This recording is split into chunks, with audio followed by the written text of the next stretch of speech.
Hola, yo soy Ángela y estamos aquí para el programa de Ingenios en Ruta, para llevaros la química un poquito más hacia vosotros, ¿vale? Yo actualmente me encuentro haciendo la tesis en el Departamento de Química Física y Termodinámica Aplicada dentro del grupo FQM 111 de Fisicoquímica Biológica, ¿vale? Mi grupo principalmente, una de las líneas de investigación más fuertes que lleva, trata sobre la electroquímica.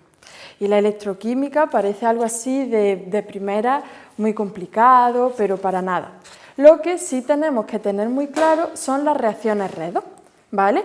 Y ahora yo y después mi compañera os vamos a explicar así a grosso modo las reacciones redox, ¿vale? Las cuales están en cada uno de nuestros movimientos y en nuestro día a día, ¿vale?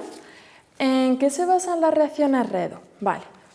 Las reacciones redox se basan en el trasiego de electrones entre una especie y otra y en la consecuente generación de una corriente eléctrica, ¿vale?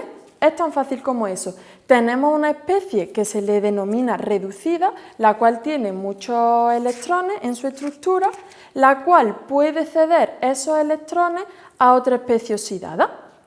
Bien, pues entonces ese trasiego de electrones, si lo conducimos, puede llegar a generar una corriente eléctrica. Bien, ¿qué pasa? También podemos tener el juego contrario. A partir de una corriente eléctrica podemos generar reacciones químicas, que será lo que veremos en la otra parte de los experimentos, ¿vale? Bien, pues aunque eso ahora parece que sea muy complicado, eso es lo que sucede en nuestro organismo continuamente. Nosotros, como sabemos, comemos, hacemos nuestra digestión y la glucosa que tiene nuestro organismo se oxida mediante ciertas rutas metabólicas para obtener energía. O sea, la glucosa es oxidada mediante otros compuestos del organismo y es capaz de generar energía. Esto también pasa con la pila Daniell, no sé si os suena. Es una pila que se forma por zinc y cobre, en la que una de las especies se oxida y otra se reduce, y el trasiego de electrones entre esas dos especies puede generar una corriente eléctrica. Luego, por la otra parte, cuando aplicamos una corriente eléctrica para que se produzca para que se produzca una reacción química, es la parte en la que nos encargamos en nuestro grupo de investigación, que sería la electroquímica, que la detallará más adelante mi compañera, ¿vale?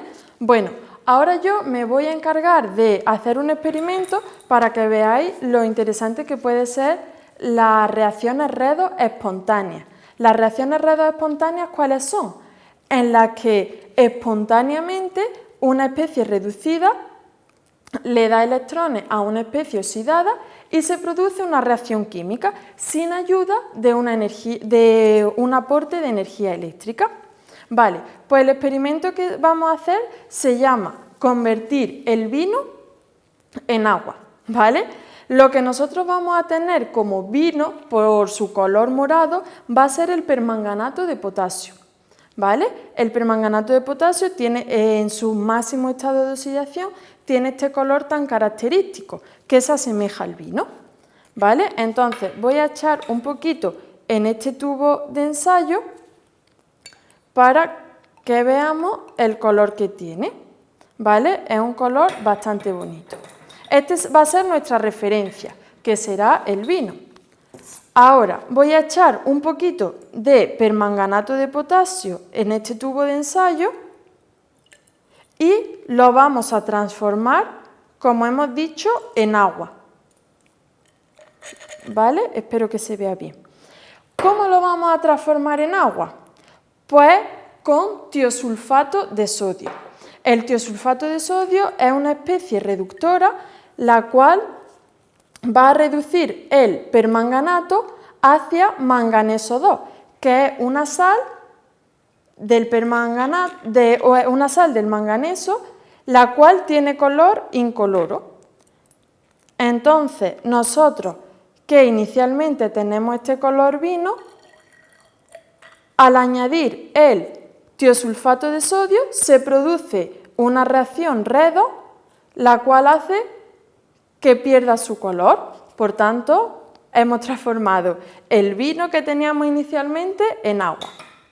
Vale, pero además de en agua podemos transformarlo en otras bebidas. Ahora, lo que vamos a añadir va a ser tiosulfato de sodio, que va a hacer que pierda el color, y además vamos a añadir cloruro de bario. ¿Qué le pasa al cloruro de bario? El cloruro de bario, en presencia con el medio ácido desulfúrico que tiene nuestra disolución, va a formar un precipitado de sulfato de bario, ¿vale? Y este precipitado va a ser blanquecino. Entonces, ahora lo que vamos a hacer es transformar el vino en leche, ¿vale? Primero vamos a añadir nuestro reductor y nuestra sal de bario, ¿vale? Y ahora le echamos el permanganato.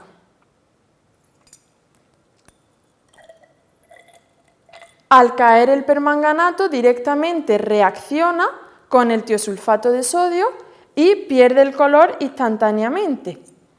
Y si veis, la presencia del cloruro de bario hace que se quede un color blanquecino similar a la leche. Leche desnatada, no es leche, porque se observa un poco blanquecino, pero se observa la turbidez porque ahora antes era todo soluble, todas las especies que teníamos en disolución eran especies muy solubles, pero ahora al reaccionar el bario que hay en esta disolución con el ácido sulfúrico que hay en esta, se crea el precipitado de sulfato de bario, ¿vale? Y por eso adquiere esta turbidez, se nota mucho diferente a la de nuestra disolución transparente. Y ahora llevamos todo el rato hablando de las redox. ¿Qué pasa si no ocurre la reacción redox? Si no ocurre la reacción redox, nosotros, si solo añadimos permanganato de potasio, ¿vale? Si no añadimos el tiosulfato de sodio, no va a ocurrir la reacción redox de decolorar el permanganato. Por tanto, ahora lo que vamos a hacer es un batido de frambuesa, ¿vale? Porque lo único que hacemos es añadir el cloruro de bario para que reaccione el sulfúrico con el bario y se cree un precipitado, haciendo un color rosa intenso y un precipitado que parece como que es un batido de frambuesa intenso, pero aquí solo se está dando la reacción de precipitación. Aquí no hay especies que puedan reducir a este permanganato, por tanto se queda intacto y solo tenemos el precipitado. ¿Vale? Pues entonces estas son las 3 especies, los 4 experimentos en los que podemos transformar nuestro vino. Si somos capaces de reducir este permanganato, pues formaremos agua, o sea, lo llevaremos hasta manganeso 2, que es incoloro.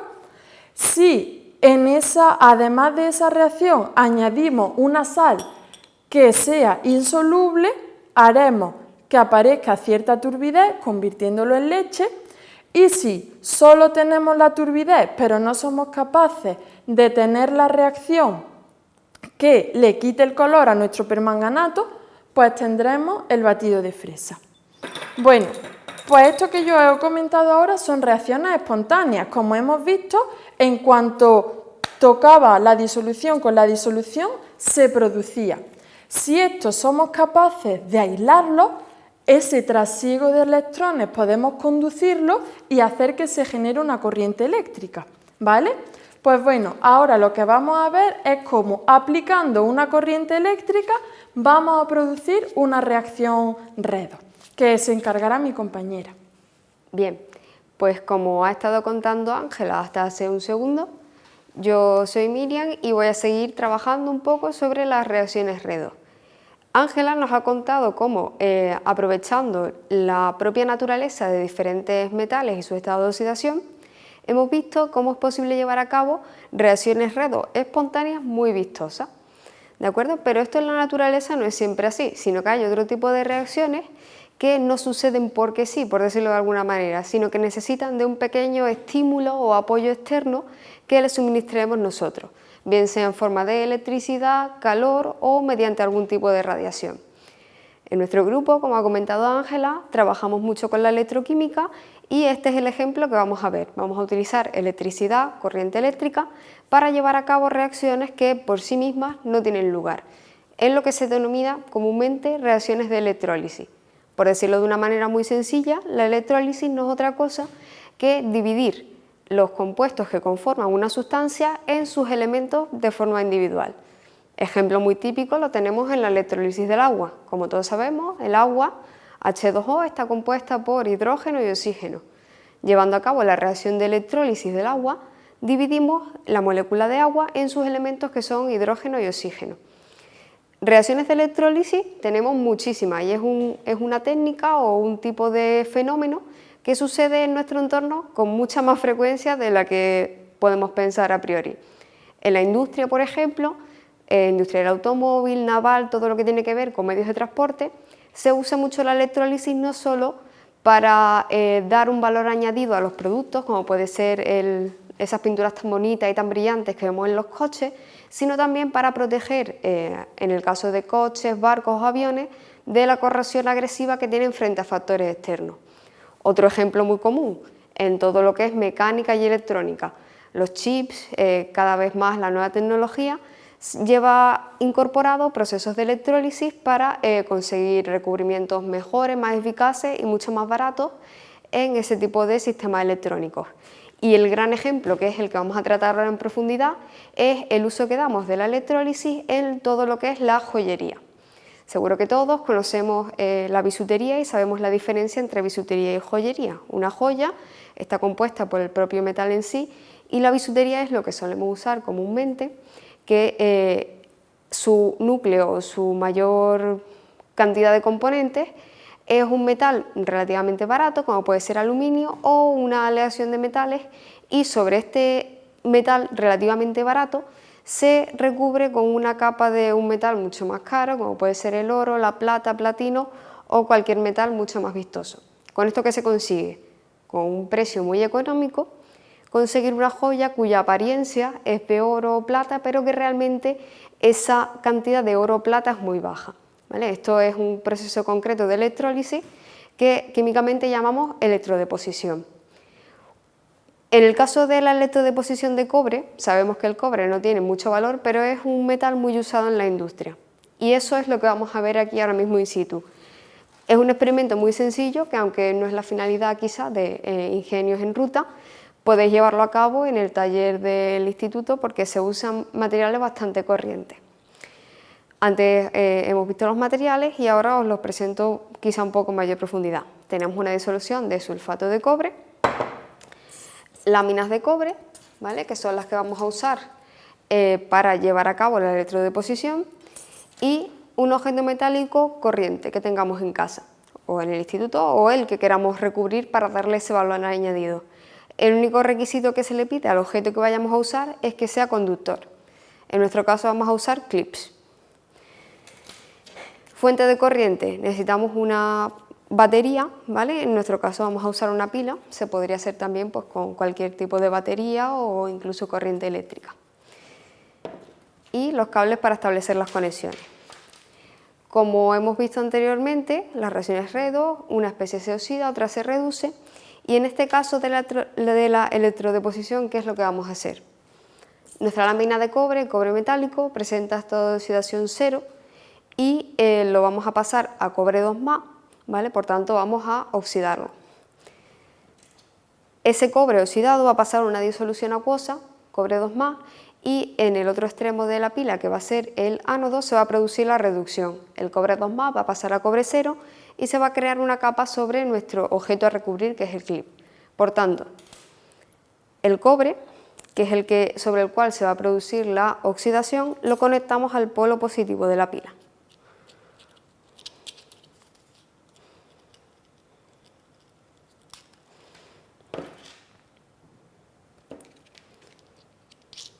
Y en el clip o metal a recubrir o cualquier objeto que queráis, sobre el cual queráis depositar una capa de cobre, lo conectamos al polo negativo para cerrar el circuito eléctrico.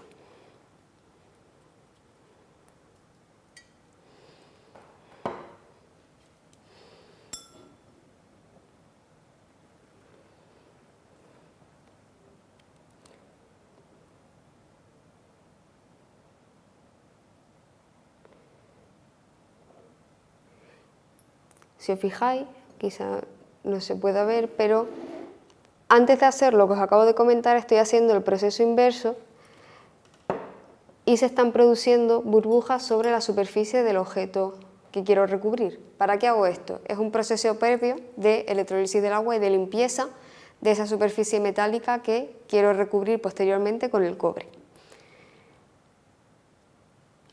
Una vez llevada a cabo la limpieza, colocamos, como decía, en el polo negativo de la pila el objeto a recubrir y en el polo positivo la lámina de cobre.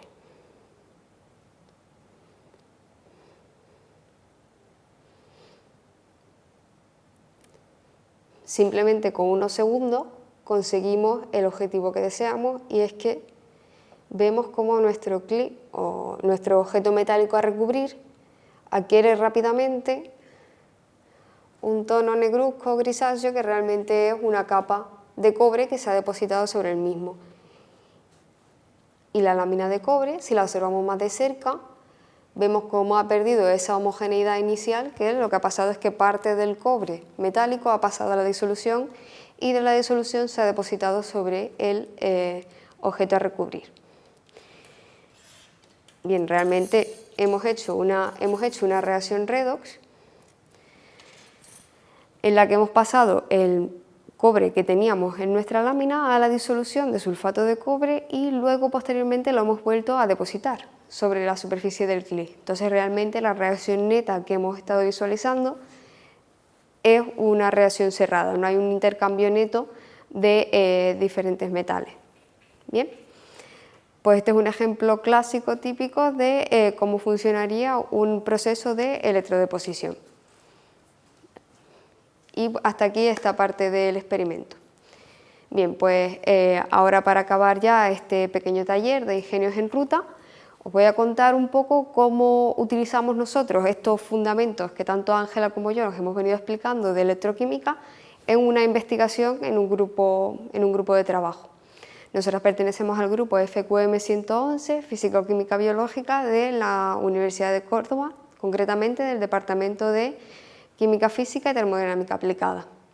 En nuestro grupo de investigación, durante los últimos 20 años, se ha estado trabajando en lo que son nanomateriales y utilizando como herramienta principal la electroquímica, tanto para la síntesis como para la caracterización de materiales. Actualmente se están abriendo otras vías de trabajo, como puede ser nanomateriales orgánicos o quantum dots, pero durante muchísimo tiempo se ha estado trabajando usando el oro como metal fundamental. Entonces ahora, para concluir, os voy a enseñar una pequeña presentación del trabajo que llevamos a cabo en el grupo, que he titulado El oro no solo reluce. Bien, pues desde siempre el oro es un metal que ha despertado muchísimo interés en la humanidad, tanto por sus propiedades muy curiosas, como podía ser el hecho de que al prenderle fuego los hombres primitivos vieran que no cambiaba su aspecto físico, sino que seguía manteniendo ese color amarillo característico.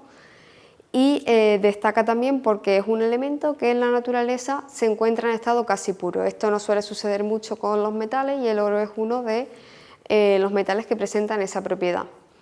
Sin embargo, aunque nosotros tenemos una imagen del oro macroscópico de color amarillo, esos lingotes, la imagen que se nos viene a la mente, se vuelve mucho más interesante cuando nos vamos a la escala nanoscópica. Bien, ¿qué es la escala nanoscópica o nanométrica? Bien, pues definimos escala nanométrica como aquella que va entre 1 y 500 nanómetros. Para que nos hagamos una idea, nuestras uñas crecen a una velocidad de 2 nanómetros por segundo, es decir, en un minuto cada una de nuestras uñas crece algo más de 100 nanómetros y nosotros no somos para nada conscientes de ese tamaño de crecimiento. Pues nos estamos moviendo en esa escala, ¿vale? Una escala mínima que no podemos ni siquiera imaginar cuál es su tamaño a simple vista, ¿no? Una escala macroscópica que estamos acostumbrados. Cuando nos vamos a la escala nanométrica en el oro, este cambia totalmente sus propiedades. Y lo primero que sucede es que pierde ese color amarillo característico al que estamos acostumbrados, apareciendo una serie de tonalidades de color en función de la pequeña variación de nanómetros que tengamos. Es decir, el oro a 2 nanómetros presenta un color, cuando crece un poco, por ejemplo, el más característico, 10, 15, 20 nanómetros, presenta un rojo burdeos muy típico, y cuando va aumentado su tamaño en torno a 100, 60, 100 nanómetros, pues ya empiezan a adquirirse tonos más violáceos, azules, también característicos y típicos. ¿Y qué es lo que sucede? Pues que a cada uno de estos tamaños le corresponden una serie de propiedades físico-químicas diferentes y también muy diferentes a las que presenta el oro a escala macroscópica o como solemos verlo nosotros normalmente. Por tanto, afecta este tamaño al color, la fluorescencia, al punto de fusión y en general a todas las propiedades físico-químicas del oro.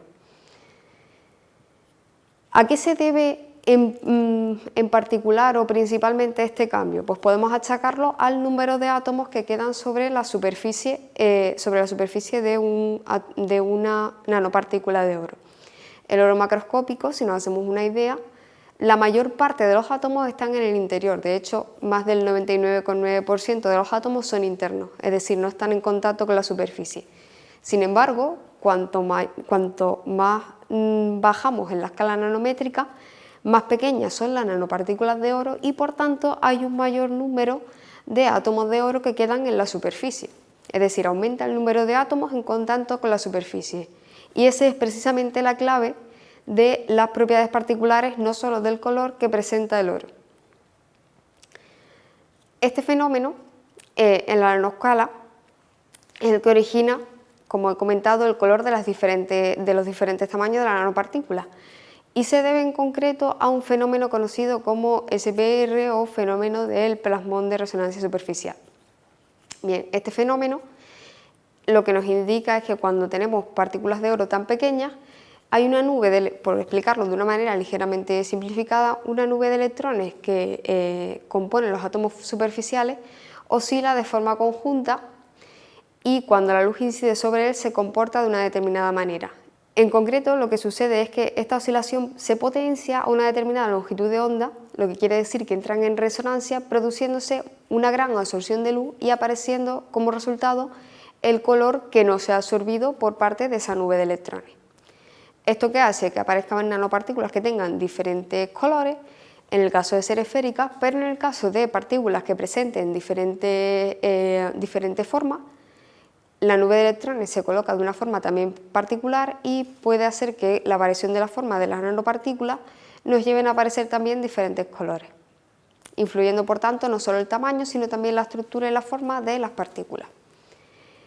¿Qué es particular en este tipo de estructuras? Que no solo mientras que el color varía, la composición de la nanopartícula en sí sigue siendo la misma, por tanto una variación del tamaño muestra un color diferente, pero la estructura y la composición química sigue siendo la misma. Y este hecho es lo que hace clave el uso de las nanopartículas. ¿Por qué? Porque podemos construir, por ejemplo, sensores.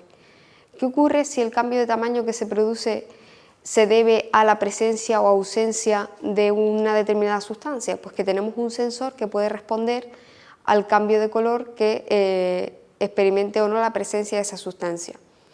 En general podemos definir los sensores como sustancias que detectan cambios en el entorno y lo que se traduce en un cambio de magnitud medible para nosotros como experimentadores.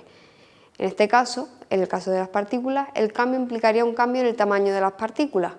lo cual se traduce en que visualmente observamos un color diferente y por tanto se puede estipular o se puede concretar una respuesta en base a ese tamaño. Este es el fundamento de un sensor que todos conocemos perfectamente, como es los test de embarazo. Muchos test de embarazo están diseñados actualmente con nanopartículas de oro sensibles a un cambio de color en función de la presencia o ausencia de determinada sustancia.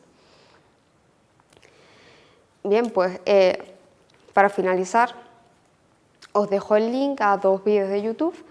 El primero de ellos se denomina Nanoagente de sílice para combatir enfermedades y en él podéis ver tranquilamente un ejemplo muy ilustrativo y muy sencillo de una de las principales aplicaciones de las nanopartículas de oro en biomedicina, que es un poco la línea en la que se trabaja en el grupo de investigación al que pertenezco. Y por otro lado, os dejo el link al vídeo titulado Arquitectos del Oro, en el que se explica un poco la trayectoria y el origen de la línea de investigación del grupo FQM 111. Bueno, pues hasta aquí tendríamos el taller Ingenios en Ruta de esta Noche Europea particular de los Jóvenes Investigadores 2020. Espero que os guste y os anime a participar y a seguir disfrutando de la ciencia.